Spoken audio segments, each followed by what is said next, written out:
하나님께서 우리에게 주시는 말씀 고린도전서 4장 14절에서 21절까지입니다.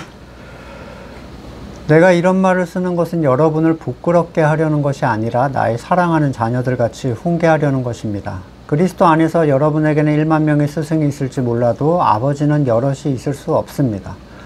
그리스도 예수 안에서 복음으로 내가 여러분을 낳았습니다. 그러므로 나는 여러분에게 권합니다. 여러분은 나를 본받는 사람이 되십시오. 이 일 때문에 나는 디모데를 여러분에게 보냈습니다. 그는 주님 안에서 얻은 나의 사랑하는 신실한 아들입니다. 그는 그리스도 예수 안에서 행하는 나의 생활 방식을 여러분에게 되새겨 줄 것입니다. 어디에서나 모든 교회에서 내가 가르치는 그대로 말입니다. 그런데 여러분 가운데는 내가 여러분에게로 가지 못하리라고 생각하여 교만해진 사람이 덜어 있습니다. 주님께서 허락하시면 내가 속히 여러분에게로 가서 그 교만해진 사람들의 말이 아니라 능력을 알아보겠습니다. 하나님의 나라는 말에 있지 아니하고 능력에 있습니다. 여러분은 무엇을 원합니까? 내가 채찍을 들고 여러분에게로 가는 것이 좋겠습니까? 그렇지 않으면 사랑과 온유한 마음을 가지고 가는 것이 좋겠습니까? 네. 지난 시간에 바울은 고린도 교회 교인들이 뭐라도 된 것처럼 착각을 하고 있는 그 비참한 실체를 드러내줬고요. 자신의 그 말이 그들을 매우 부끄럽게 했을 것이다 이렇게 생각해서 오늘 본문에서 그들을 위로하고 있습니다. 사실 바울이 했던 얘기들이 우리들에게 직접적으로 하는 책망으로 여겨지지 않기 때문에 이런 바울의 생각이 잘 공감이 되지 않을 수가 있어요. 나 스스로가 잘못하고 있다 라고 생각이 들 때 그때 듣는 책망은 수용이 가능하죠. 나도 인정하는 부분이잖아요. 또 특별한 잘못이 없다라고 생각을 할 때 듣는 책망도 그럴 수 있다라고 여길 수가 있습니다. 왜냐면 내가 잘 모르니까 아마 잘 몰랐나 보다. 근데 스스로 너무 잘하고 있다고 여길 때, 그래서 심지어 본문에 표현한 대로 왕이라도 된 듯이 이 교만의 정점에 있을 때 듣는 책망은 엄청나게 충격적입니다. 아마 신앙생활에 있어서 그렇게 들어보지 못했기 때문에 여러분은 잘 이해가 안 될 수도 있어요. 이미 스스로 하던 신앙생활에 회의감을 느끼고 계셨고 이전에 행하던 일의 무가치함을 막연히 생각하고 계셨던 거잖아요. 그럴 때 누군가 그 내용을 분명하게 해주는 것은 굉장히 힘이 되죠. 안 그래도 돌이키고 싶었는데 돌이킬 수 있는 근거를 제공한 거죠.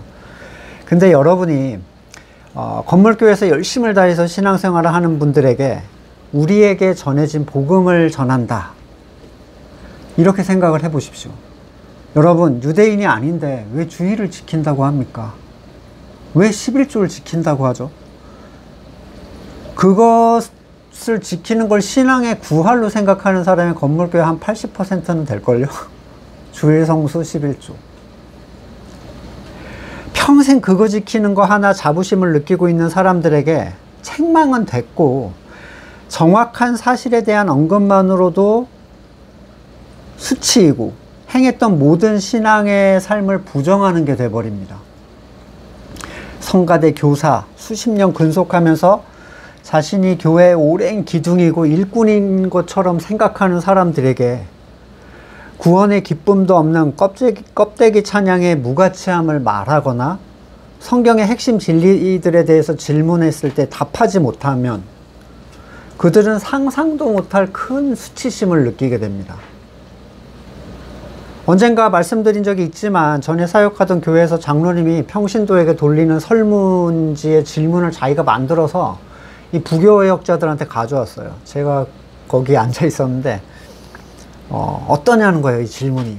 본인은 아마 아 좋다 뭐 이런 걸 이제 생각하고 오신 것 같아요. 뭐 이런 거예요. 당신이 교회에 오지 않는 이유에 대한 뭐 이제 오지선다 뭐 이런 걸 막 적어 놓는 거예요. 체크하게. 수요 예배나 오후 예배를 몇 시로 옮기면 참여할 뭐 의사가 이런 거 있잖아요. 또는 형식의 변화를 원한다면 어떤 식으로 하면 좋겠냐, 뭐 찬양을 늘린다, 뭐 교제를 늘린다, 뭐 이런 거. 그래서 제가 아무 생각 없이 이런 거 다 필요 없다. 이런 거 다 필요 없어요. 이거 해봤자 아무도 안 바뀝니다. 저는 진짜 편하게 진짜 의견을 물어왔다고 생각을 하고 얘기를 했죠. 그리고 그분도 동의할 거라고 생각했어요. 근데 그 자리를 그냥 그러냐고 그러고 잘 나갔거든요. 그 다음부터 이제 인사를 안 받더라고요. 예, 외면하고 저쪽에서 고개 돌리고. 사람의 은은 스스로를 자랑스럽게 만듭니다. 그게 종교행위의 시간을 채우는 거든, 또는 교회 어떤 프로그램, 내가 하나님을 위하여 헌신한 이 가치가 타인으로부터의 칭찬까지는 아니더라도 스스로 자랑스러운 것은 굉장히 자연스러운 일이라고 생각을 해요.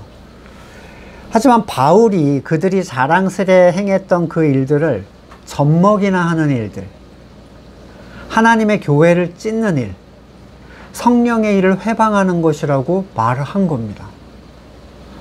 아마 여러분은 이렇게 들어도 별로 공감이 안 되실 수 있어요. 하지만 우리는 성경의 권면에 의해서 나가는 사람들을 여러 번 봤죠. 자신들이 옳다고 여겼던 것들에 대한 책망에 그들은 불편함을 느꼈고 대번의 불쾌감을 토로했고 대부분은 이곳을 떠나는데 망설이질 않았습니다. 누구도 자신이 하는 나눔이나 행동에 스스로 문제의식을 갖지 못하고 있는데 갑자기 듣는 수정을 요하는 얘기, 자신의 것이 옳은 신앙이라 여길 때 듣는 책망은 상상 초월로 굉장히 충격적이에요.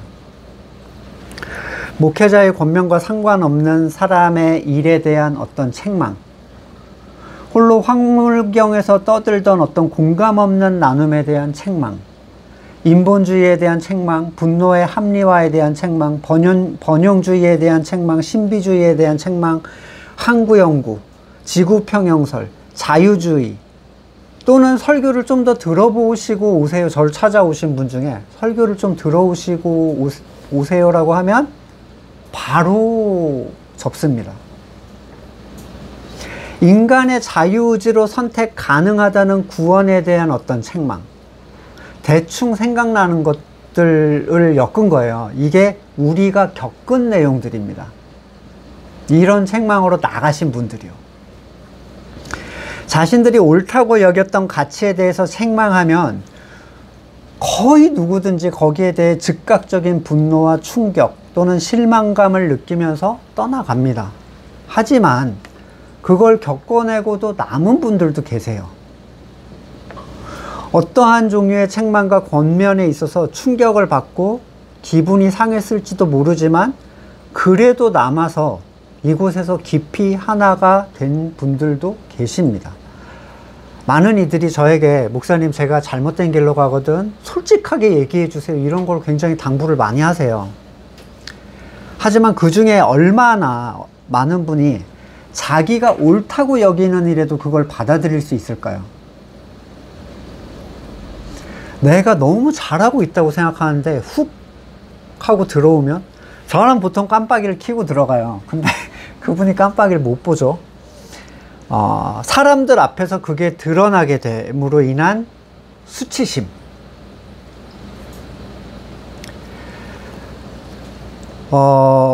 과연 얼마나 버텨낼 수 있을까? 여러분은 나는 받아들일 수 있어요 라고 생각을 하십니까? 정말 목회자가 그 불편한 얘기를 솔직하게 해드리기를 원하시나요?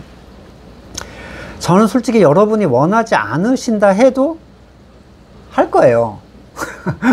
원하는 분한테만 할 수는 없죠. 제가 하지 않았다면 아까 그분들, 이래서 나가고 저래서 나오고 그분들, 자기가 옳다고 생각하는 그 가치를 그대로 가지고 지금 이 자리에 섞여 계시겠죠. 우리의 숫자는 2배를 넘겼겠지만 우리는 결코 하나로 연합할 수가 없었을 거예요. 건물의 교회나 전혀 다름없는 곳이 되어 있지 않았을까 싶습니다. 그런 거는 상상만 해도 고통스럽더라고요. 저도 처음부터 막 이렇게 찌르고 싶지 않습니다. 최대한 전체를 대상으로 하는 대화 또는 설교 중에 그것을 알아들으시기를 소망을 하고 있어요. 예, 특정인이 지정되었지 않아요. 서로 민망하지 않잖아요. 하지만 보통 그 정도 되면 구체적으로 짚어서 개인적으로 말을 하기 전에 스스로 감지가 잘 안 됩니다. 제가 솔직하게 불편하게 하는 말씀을 드렸던 분들 중에 남아 계신 분들은 되게 귀한 분들이죠.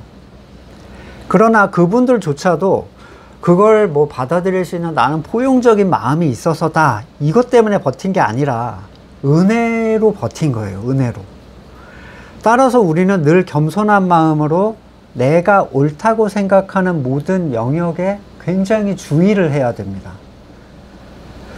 이런 이유에서 자, 목회자가 정말 목회자인지, 그리고 그가 권면하는 말씀이 복음적 가치에 기록된 울타리에 준하는 말씀인지, 그리고 여러분이 연합한 교회가 항상 하나로 연합하고 있는지를 살펴야 되는 건 성도의 굉장히 중요한 몫이에요.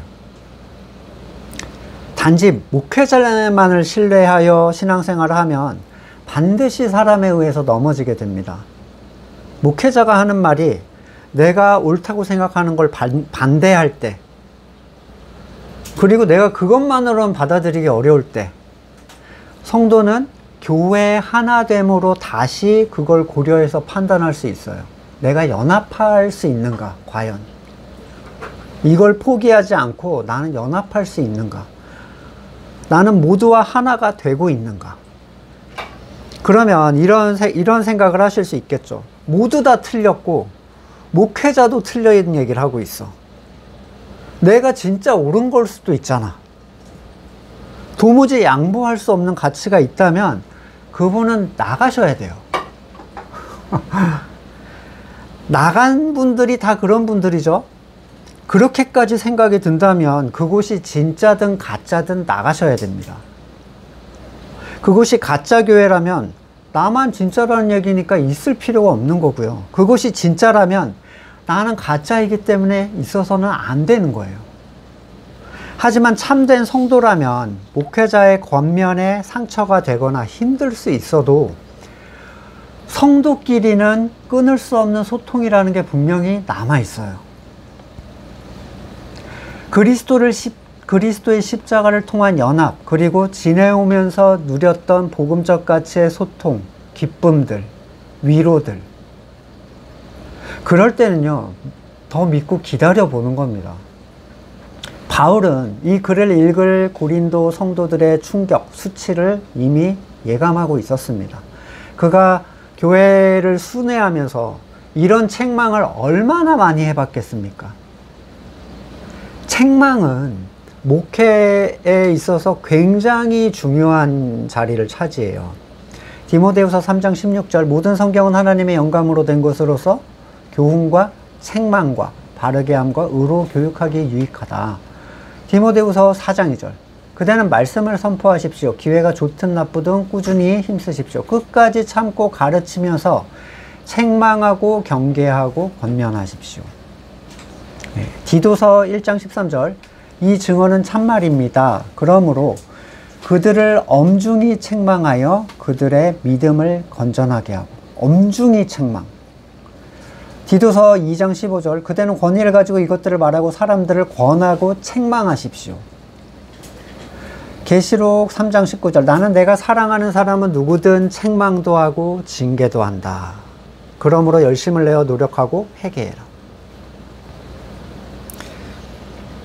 하지만 바울의 책망은 그들이 느꼈을 부끄러움을 목표로 하는 게 아니라 사랑하는 자녀처럼 훈계하려는 것이었어요. 자녀를 두신 분들은 아마 자녀를 기르시면서 많은 감정, 기억들이 소중하게 간직이 되셨겠죠. 핏덩이를 처음에 안고 왔을 때라든가 옹알이를 막 할 때, 처음으로 막 일어섰을 때 말을 하고 어린이집 가고 친구 데려오고 사춘기 오고 뭔가 실패하고 속상해할 때 또 대학 가고 취직하고 결혼하고 자녀를 보고 그 아이가 부모가 될 때 모든 성장의 자리에 부모는 함께 하고 있는데 책망을 해서 아이가 싫어할까봐 입을 닫는 건 정상적 부모가 아니죠.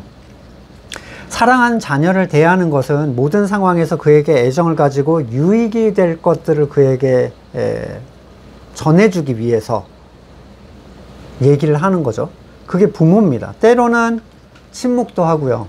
기다려주기도 하고, 때로는 아픈 말을 하거나 매를 들거나 반대로 선물을 주고 같이 기뻐하기도 하고, 항상 부모는 아이와 함께 기뻐하고 함께 슬퍼합니다. 바울은 고린도 교회의 성도들의 이 엇나가는 모습, 교회의 분열을 일으키면서도 자기들이 굉장히 대단한 존재인 것처럼 착각하는 모습에 굉장히 심란한 마음을 가졌지만, 앞에서 말한 대로 그들과 함께 왕노릇하기 위해 말씀의 칼을 그들에게 겨눈 거예요. 고린도 교회는 바울의 선교로 탄생한 교회였는데, 사내들인 문서에는 이런 얘기가 있어요. 만일 어떤 이가 이웃의 아들에게 토라를 가르치면 그것은 그가 이웃의 아들을 낳은 것과 같다라는 그 기록이 있습니다.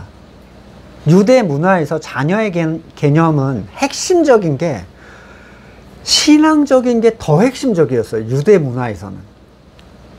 그 배경을 좀 알고 계시는 게 성경을 보기엔 좋겠죠. 바울이 말하는 복음으로 나았다는 표현은 이 유대인들에게는 굉장히 친숙하게 느껴지는 표현입니다. 하나님께서 이 바울을 통해서 생명의 복음을 그들에게 전달하셨다라는 얘기인데, 복음으로 낳은 중요한 전제는, 첫 번째는 분명한 복음이 있어야 돼요. 분명한 복음. 그리고 두 번째, 그 복음으로 인한 거듭남의 현상을 그가 발견할 수 있어야 되겠죠. 복음으로 나왔다는 것과 단지 거듭났다는 것에 차이가 있어 보입니다. 아직 복음을 알지 못하는 상황에서 복음으로 거듭날 수는 없어요. 바울이 복음의 계시를 받기 전에도 오순절 사건처럼 거듭남은 있었지만 그 사람들을 복음으로 거듭났다고 하진 않죠. 수많은 사람들이 율법의 틀에 묶여 있었고 10년 이상 예수를 믿는다는 의미를 바르게 이해하지 못했습니다. 예수 그리스도의 복음은 이미 바울이 있기 전부터 있었지만 그 의미가 바르게 계시된 사람은 이 바울이 처음이었어요. 바울을 통하여 알려진 복음은 사도들을 통하여 다시 전달되어서 그 능력을 발했을 것인데, 그렇게 복음을 통해 거듭남의 가치를 확고하게 얻게 된 사람들, 복음으로 낳은 사람들이다 라고 표현을 할 수가 있습니다.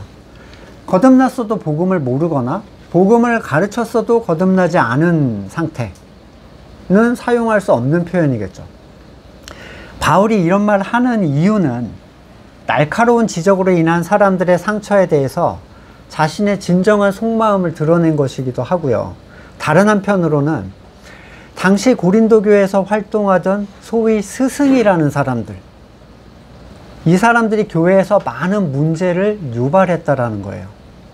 계속 팔을 만드는 거는 그 지도자 그룹이거든요.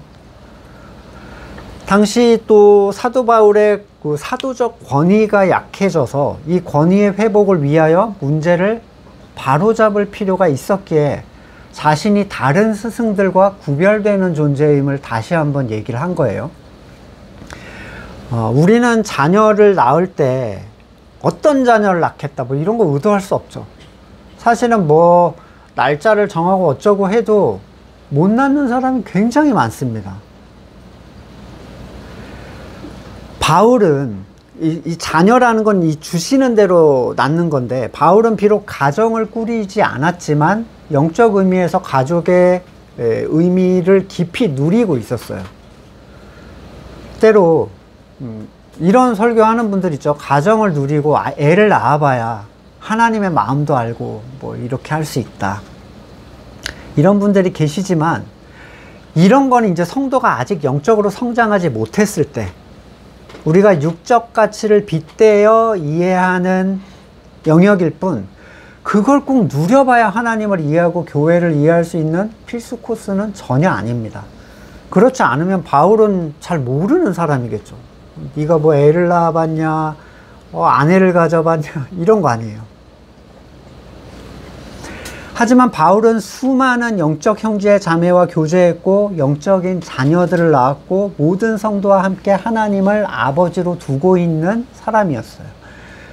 육적 자녀나 가정의 영역이 우리가 영적 세계를 잘 알지 못할 때는 어렴풋이 알 수 있게 도움을 주는 역할을 할 수 있겠지만 좀 더 장성하여 보면 이 사람의 방식과 하나님과 이 성도의 관계는 다르다라는 걸 알 수 있습니다.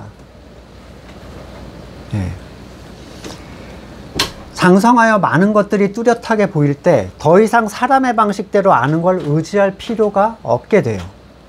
우리가 자녀를 대하는 것과 하나님이 자녀를 대하는 것, 이건 그것으로 하나님을 알 수 없다라는 걸 우리는 결국 고백할 수밖에 없습니다. 비슷해 보이지만 다른 관계. 사실 당시 유대 사회에서 제자에게 있어서 제자, 랍비는 아버지보다 중요한 존재였대요. 미시나에 이런 구절이 있대요. 어떤 사람이 아버지와 스승이 잃어버린 물건을 찾고 있을 때 스승의 물건을 먼저 찾아야 된다. 너는 네가 제자라면, 이 얘기예요. 또 우리도 뭐 이런 거 있잖아. 애인하고 엄마가 물에 빠졌으면 누구부터 구할 거야. 이게 여기도 있더라고요. 스승하고 아버지가 물에 빠졌으면 일단 스승부터 구하래요. 근데 이유가 뭐냐면 아버지는 세상에서 생명만을 줬지만 스승은 그에게 토라를 가르침으로 오는 세상에서 생명을 주었기 때문이다. 근데 이런 전제가 있어요. 근데 아버지가 학자라면 아버지부터 구해야 된다. 이 유대가 이 말씀을 가르치는 자들에 대한 인식이 어떤지를 굉장히 잘 보여주는 장면인데, 이런 거는 다소 우리한테 충격적으로 느껴지잖아요. 네. 당시 유대 공동체의 사람들이 하나님의 말씀을 가르쳐주는 랍비를 굉장히 사랑하고 존경했었다는 것, 우리는 잘 알지 못하죠. 때문에 예수님께서는 자기 가족을 미워하지 않고는 내 제자가 될 수 없다, 이 얘기가 그 사람들에게는 굉장히 당연하게 들렸을 거라는 거예요. 우리는 아니 어떻게 저런 말을 해 라고 생각할 수 있지만 이 사람들한테는 굉장히 익숙한 표현이었어요. 마태복음 11장 28절, 수고하고 무거운 짐진 사람 내게 오라, 내가 너희를 쉬게 하겠다. 나는 마음이 온유하고 겸손하니 내 멍에를 메고 나한테 배워라. 그리하면 너희는 마음의 쉼을 얻을 것이다. 내 멍에는 편하고 내 짐은 가볍다. 이 당대 사람들이 생각했던 이 표현은 랍비와 제자와의 관계에서 제자가 제일 바라는 건 자신이 따르는 랍비와 같이 되는 것이었다고 해요. 이것을 랍비의 멍에를 매는 일이라고 표현을 했다고 합니다. 본문은 다소 무거운 짐을 지는 것처럼 여겨질 수 있지만 긍정적인 의미로 자신의 스승과 같은 짐을 지고 가기 바란다면 가장 좋은 방법은 자신을 스승의 멍에와 수레에 기꺼이 묶는 거예요. 그래서 예수님께서 내 멍에는 쉽다라는 의미는 내게서 배우는 게 너무 유익하고 기쁜 일이라 너희는 그 멍에의 무게조차 느끼지 못할 것이다, 이런 의미로 전달이 된다고 합니다. 따라서 바울은 그들을 복음으로 낳은 자녀라고 생각을 하면서 나를 본받는 사람이 되라. 왜냐하면 이 랍비와 제자의 관계에 있어서의 그 의미를 알고 있기 때문에 때로 이 본문이 많은 사람에게 엄청난 부담을 주는 본문으로 여겨지기도 하죠. 성도보다 목사한테 부담을 주죠. 나를 닮는 사람이 되라고 하기가 쉽지 않잖아요. 바울을 본받는 사람이 되라고? 그가 행했던 수많은 일들, 몸을 사리지 않는 그 헌신, 세상의 모든 걸 배설물로 여기는 그 가치관, 사적 유익을 추구하지 않고 목숨까지 내놓은 그 죽음, 그러나 그 결과물을 추구하라는 말로 이해하면 우리는 결국 그 결과물을 흉내내는 존재가 되겠죠. 바울은 11장에서 이와 같은 얘기를 합니다. 고린도전서 11장 1절, 내가 그리스도를 본받는 사람인 것 같이 여러분은 나를 본받는 사람이 되십시오.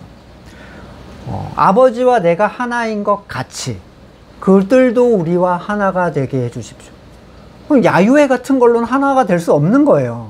그것처럼 그리스도를 본받는 그 방식으로 나를 본받으라는 거예요. 만약에 행위적인 결과물로서의 본받음이었다면 바울은 결코 그리스도를 본받았다고 얘기할 수가 없을 겁니다. 그는 자신이 교회를 박해한 이유로 사도라고 불릴 자격도 없는 사람이다, 이렇게 얘기를 했죠.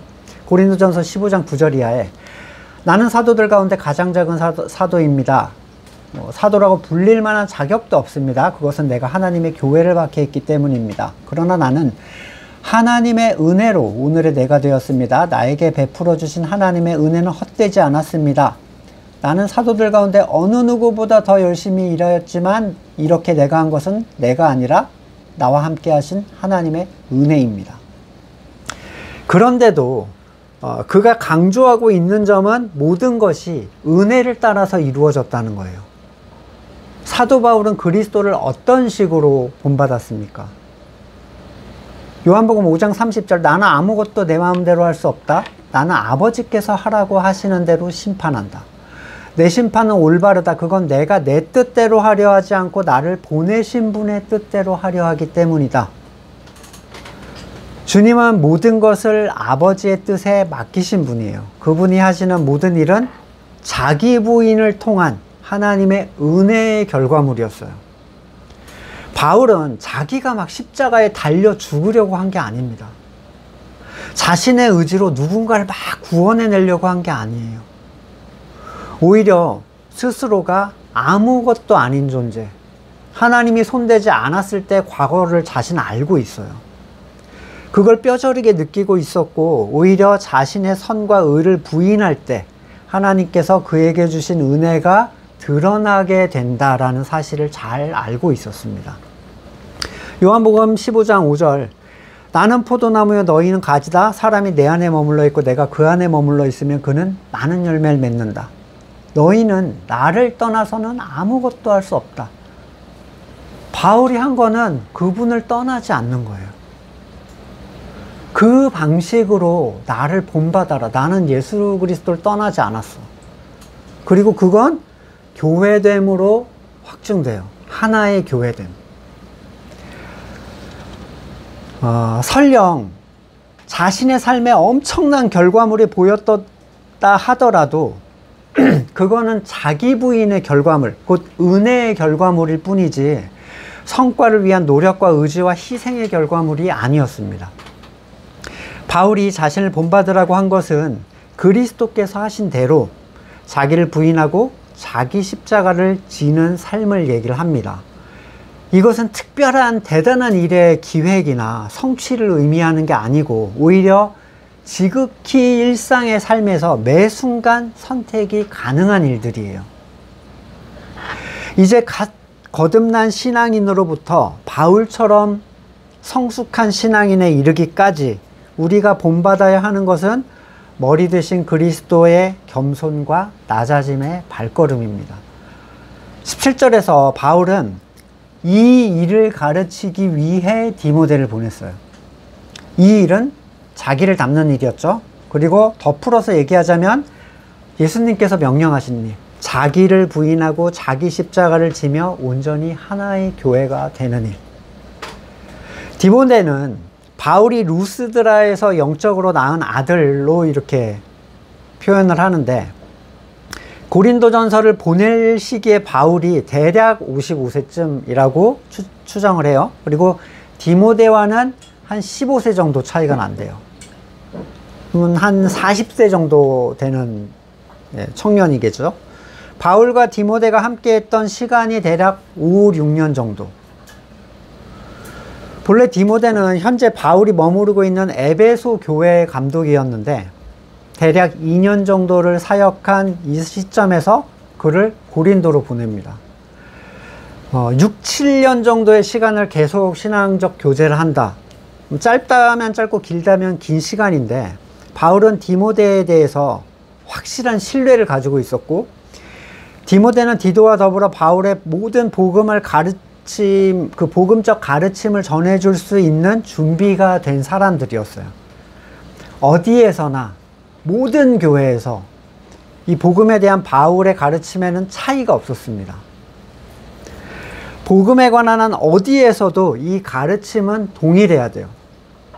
사람의 눈치를 보고 대상에 따라 복음의 내용을 바꾸는 사람은 사역자로 합당하지 못한 사람이죠. 디모데는 바울이 처음 고린도에 전했던 그 복음의 정수를 그대로 전해줄 것이라고 바울이 지금 기대하고 있어요. 바울은 고린도 사람들이 바울이 자기들에게 오지 못할 것이다 이렇게 생각하는 까닭에 너희가 교만해져 있다 이 얘기를 아마 아볼로로부터 좀 전해 들었겠죠. 그들은 왜 바울이 자기들에게 오지 못할 것이다 라고 생각을 했으며 또 그 사실이 왜 그들을 더 교만하게 했는가.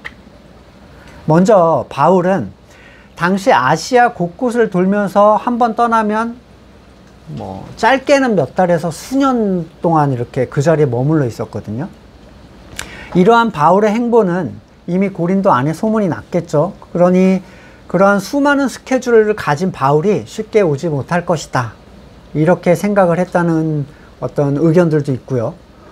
또 바울이 육신의 연약함으로 오지 못한다거나 또는 자기들의 영적인 지식에 출중함, 다양한 은사를 바울이 받아칠 능력이 안 돼서 두려워서 피할 것이다 이런 사람들도 있었을 것이다 이렇게 주석가들은 얘기하는데, 바울 스스로가 무엇 때문이라고 얘기하지 않았지만 무엇이 되었든 간에 바울이 오지 않는다면 그들이 교만한 상태를 유지하기가 좋았겠죠. 호가 호위하듯 호랑이 없는 데는 여우가 왕이다. 나타나지만 않으면 바울이 가졌던 그 위세를 자기들이 가지고 마치 영적 아비라도 되는 것처럼 행할 수 있을 것이라고 여겼던 걸로 보여요. 지금도 그렇죠. 예수님이 오실 거라고 생각하지 않으니 예수님의 권위를 가지고 정작 예수님의 의를 부인하면서 주인을 행세를 하는 사람들이 있습니다. 누가복음 12장 45절 그러나 그 종이 마음속으로 주인이 더디오리라 생각하여 남녀 종들을 때리며 먹고 마시고 취하여 있으면, 자기도 종인데 자기가 주인 행세를 하고 있는 거죠. 맡겨진 일을 하지 않으면서 스스로 주인 행세하는 사람들, 이것도 여러분 진짜 사명을 받은 경우에나 적용이 되는 거지, 아예 거듭나지도 않은 사람들이 주인 행세를 하고 있는데 거기서 노예처럼 있는 건 너무 비참한 일입니다. 그러나 바울은 이 일에조차 내가 당장 가서 이놈들을 치리하겠다 이런 게 아니라 주님께서 허락하시면 이라는 전제하에 그들의 말이 아니라 능력을 알아보겠다 이렇게 얘기를 해요. 바울도 그들이 말은 청산유수 줄줄줄 잘하는 거 알고 있었습니다. 그러나 능력이라는 것으로 알아보겠다라는 말의 의미가 도대체 무엇인가요? 무슨 은사 대결이라도 펼칠 것인가? 저 엘리야처럼 몇 대 몇으로 한번 붙자. 고린도 교회는 이미 많은 은사가 있었다라고 얘기했죠. 그리고 지식도 굉장히 가득했어요. 성경을 얼마나 잘하는지, 은사는 얼마나 많이 가지고 있는지, 용한지 이런 거 보려고 가겠습니까? 그런 것들이 사람의 지혜를 통해 사용되어서 교회가 엉망이 돼 버렸는데, 바울이 확인하겠다는 능력은 무엇을 얘기하나요? 그들에게 보고 싶은 게 도대체 뭐겠습니까? 누가복음 6장 19절 온 무리가 예수에게 손이라도 대보려고 애썼다. 예수에게서 능력이 나와서 그들을 모두 낫게 하였기 때문이다. 누가복음 11장 20절 그러나 내가 하나님의 능력으로 힘입어 귀신들을 내쫓으면 하나님의 나라가 너희에게 이미 온 것이다.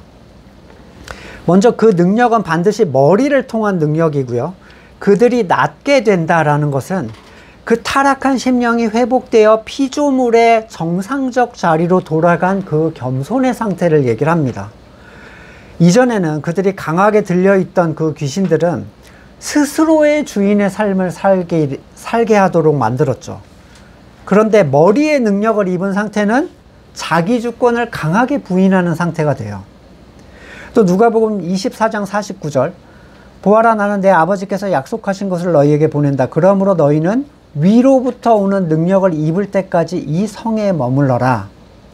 그리고 사도행전 1장 8절에서 그 성령이 내리시면, 이 능력이 내리면 너희는 능력을 받고 예루살렘 온 유대와 사마리아에서 그리고 땅끝까지 이르러 내 증인이 될 것이다. 성령이 내리시고 능력을 받게 되면 그리스도의 증인이 되는데, 이것은 바울이 말했듯이 자기를 부인하고 십자가를 지는 그분의 본을 간증하고 전하는 상태예요. 이것이 참된 복음이다라는 걸 인정하고 살고 전하는 상태. 이 능력은 모든 사람을 구원하는 하나님의 능력인 복음의 가치를 그대로 반영하고 있는 능력입니다. 로마서 1장 16절, 나는 복음을 부끄러워하지 않습니다. 이 복음은 유대 사람을 비롯하여 그리스 사람에 이르기까지 모든 믿는 사람을 구원하는 하나님의 능력입니다. 너희가 복음대로 살고 있는가? 이 얘기예요. 타락한 인간이 하나님의 창조에 합한 인간으로 돌아가게 하는 그 능력. 데살로니가 후서 1장 11절, 그러므로 우리가 언제나 여러분을 위해 기도합니다. 그것은 우리 하나님께서 여러분을 그 부르심에 합당한 사람이 되게 해주시며 또 그 능력으로 모든 선한 뜻과 믿음의 행위를 완성해 주시기를. 교회가 하나 되게 하시는 하나님의 뜻이 이루어지게 하는 그 능력, 하나님께 속한 믿음의 행위를 성취하게 하는 그 능력. 디도서 1장 24절, 여러분 넘어지지 않게 지켜주시고 여러분을 흠없는 사람으로 자기의 영광 앞에 기쁘게 나서게 하실 능력을 가지신 분. 그 능력은 그들이 사탄의 시험에 들지 않도록 지키고 흠이 없는 완전한 교회로 연합하게 하고 아버지 앞에 두려움이 없이 서게 하는 능력입니다.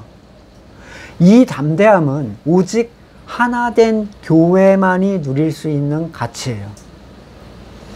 고린도 성도들에게 이 능력이 있었겠습니까? 바울이 말하는 가서 알아보겠다는 말은 당연히 너희가 그걸 안 가지고 있다는 얘기를 전제로 하는 거예요. 안 봐도 비디오죠. 너무 옛날 사람 표현 같은데 뭐라고 하나 요즘에? 안 봐도 비디오. 바울은 하나님의 나라는 그들처럼 사람의 지혜에 딸린 교리, 논리에 있는 게 아니라 능력에 있다고 설명을 합니다. 당연히 이 능력은 분리되어서 막 혼자 초자연적인 뭐를 하는 그런 게 아니에요. 착각하면 안 됩니다. 능력이 있는 하나님의 사람은 온전히 하나가 되는 사람이에요. 로마서 14장 17절, 하나님의 나라는 먹는 일과 마시는 일이 아니라 성령 안에서 누리는 의와 평화와 기쁨입니다. 하나님의 나라는 성령 안에서 누리는 의와 평화와 기쁨. 이 가치는 성령의 임재가 있는 하나의 교회로서 누릴 수 있는 가치인데, 그리고 하나님의 능력을 입지 못한 사람들, 성령 안에 있지 않은 사람들은 이 의와 평화와 기쁨을 누릴 수가 없어요. 하나님의 능력을 입지 못한 사람이라는 표현은 그리스도의 머리 대신 그리스도의 의를 입지 못한 거죠. 그들은 의에 대해서 항상 불안합니다. 그래서 스스로 그걸 채우기 위해서 안절부절해요. 율법은 안 할지라도 종교 행위라도 뭔가 채워서 자기의 마음의 평안함을 찾으려고 합니다. 근데 뭘 해도 이 의를 통한 평안함을 찾지를 못해요. 의를 입지 못했으니 하나님과 평화를 누릴 수 없고, 거저 주시는 의를 받지 못했으니 너랑 내가 달라. 그러니까 성도 간에도 평안할 수가 없어요. 하나가 될 수 없어. 너와 내가 다르면 네가 얻은 의와 내가 얻은 의가 달라, 서로. 어떻게 평화가 이루어지겠습니까? 하나님의 능력을 입은 성도들은 이 교회됨의 연합 안에서 구원의 확증을 받아요. 행한 것이 없이도 의롭다 여겨주시는 분의 의는 오직 하나로 교회된 하나님의 진 안에만 작용하는 능력이에요. 지금 고린도 교회는 어떻습니까? 연합이 없죠. 연합이 없는데 그걸 부끄러워하지 않고 자랑하고 있어요. 그들은 서로 갈갈이 찢어졌고 완전히 분리되었습니다. 그들에게 머리의 능력이 전혀 없었다는 거예요. 전혀. 아마 디모데가 먼저 가서 이 바울의 편지가 어떤 의미인지 그들에게 해석을 해주겠죠. 바울은 그들에게 어떻게 했으면 좋겠냐, 채찍을 들고 갈까, 사랑과 온유한 마음을 들고 갈까 라고 묻는데, 이게 협박인가요? 너 이때까지 숙제 안 해오면 뭐 몇 대 맞을 줄 알아? 디모데는 분명히 그들이 자랑으로 여겼던 가치가 큰 문제였음을 얘기를 해줄 거고, 바울이 그들에게 전했던 복음에 근거하여 설명할 것이기에 그들은 새로운 걸 듣는 게 아니라 처음에 들었던 걸 떠올리는 자리를 갖게 되겠죠. 물론 그 가운데는 자신의 옳음을 포기하지 않는 사람들이 있을 수도 있습니다. 여전히 누구의 파가 더 옳다, 자신이 구축해놓은 세력을 고집하는 사람이 있을 거고, 바울의 사도성을 비난하면서 바울의 그런 태도에 반감을 갖는 사람 있을 수도 있어요. 근데 항상 선택은 그 당사자에게 있습니다. 만약에 그들이 자신의 문제를 발견하고 분열되었던 마음을 돌이켜서 회개한다면 바울은 얼마나 기쁘고 감사하고 고맙겠어요. 그 사람들에게. 잘못 나가고 있던 자녀들이 잘못을 돌이키고 돌아왔을 때 그 마음은 항상 돌아온 탕자를 보듯 기쁘고 반가울 거예요. 그러나 만약에 자기의 교만을 회개하지 않고 그 분열이 옳다라고 주장을 한다면 바울은 그들을 치리하겠죠. 교회에서 내보내는 거야, 내쫓는 거. 왜냐하면 그들이 스스로가 하나 되기를 거부해요. 말씀의 권위에 순종하지 않습니다. 다른 성도들을 죄로 물들게 하는 자가 돼요. 이런 지체는 잘라내는 것이 주님의 명령입니다. 다른 교단은 잘 모르겠는데 제가 있었던 장로교회에서는 이 치리가 권계, 견책, 정직, 면직, 수찬정지, 출교라는 6가지의 치리가 있는데, 사실 저는 치리는 출교냐 아니냐의 문제라고 봅니다. 실제로 저러한 치리를 하는 교회를 거의 본 적이 없어요. 치리를 하는, 특히 복음적 문제로 능력을 확인하여 보겠다라고 그렇게 말한 사람도 없어. 그냥 뭐 누가 교회에서 불륜 났다 그럼 뭐 이 정도 내보내는 정도지, 뭐 능력을 확인해서 뭐 너희의 연합이 어떤지 이런 거 보는 사람 없죠. 권계, 견책은요, 이 의미하는 바가 뭐냐면 책망이에요, 그냥. 근데 책망은 완전 일반적 목양입니다. 이걸 치리라고 생각하면 안 돼요. 아까 말씀드렸죠. 계속 책망해라, 엄중하게 책망해라. 이걸 치리라고 생각하면 어떡해. 기본이죠. 또 정직, 면직도 자기들이 만들어 놓은 어떤 직에 대한 틀에서 행사를 하는 거예요. 의미가 없어요. 수찬정지, 이거는 말도 안 돼요. 아직 성도인데 그리스도의 살아있는 몸과 피를 마시지 못하게 내가 무슨 권리로, 아직 교회인데. 오히려 더 먹여줘야 되잖아요, 그런 애들은. 물론 예전을 얘기하는 건 아니죠. 아니, 예전만 금지하고 너희는 굉장히 큰 지금 벌을 받고 있는 거다라고 하는데 당사자는 아무렇지도 않아요. 천주교는요, 치리가 하나예요. 파문입니다. 딱 하나. 오히려 성경적이에요. 내보내느냐 마느냐. 오늘 본문을 끝으로 바울은 이 고린도 교회 분열에 관한 권면을 마무리를 합니다. 이게 무려 4장에 걸쳐 하는 얘기예요. 근데 설교하는 분들 중에 이 중심을 4장까지 가지고 가는 분이 별로 없습니다. 딴 얘기를 하시더라고요. 이 일이 출교에 해당하는 강력한 문제점, 죄임을 그들이 인정하기를 바라는 영적 아버지의 글을 담아서 간절함으로 이 글을 썼죠. 하나된 교회에서 누리는 가치, 이걸 볼 수 있는 사람은 참 복된 사람입니다. 오늘 본문에서 우리는 자신이 선하다고 또 옳다고 생각하는 것에 대한 책망을 받을 수 있겠는가 고민해 봐야 돼요. 모든 것이 드러나기 전에는 함부로 판단해서는 안 되죠. 성도를 넘어지게 하는 것은 자책하고 있는 일이 아니라 옳다고 생각한 일들이기 때문입니다. 자책하고 있는 건요, 막 가서 너 이거 잘못했어라고 할 필요가 없어요. 자기도 엄청 괴로워하니까. 하나님의 살아있는 말씀이 우리를 깨지게 하고 또 머리에 능력으로 입혀주셔서 온전히 하나 되는 교회를 우리가 깊이 누릴 수 있기를 간절히 소망합니다. 말씀을 놓고 같이 잠깐 기도하겠습니다. 주님의 살아있는 말씀 앞에서 부드러운 마음으로 우리 마음밭이 일구어지기를 소망합니다. 서로가 온전히 한 말씀으로 하나가 되기를 간절히 소망합니다. 지금은 우리 구주 예수 그리스도의 은혜와 아버지 하나님의 사랑과 성령의 교제케 하심이 하나님의 능력을 통하여 온전히 하나 되기를 소망하는 우리 성도들과 삶의 자리 가운데 지금으로부터 영원까지 함께 하시기를 간절히 축원드립니다. 아멘.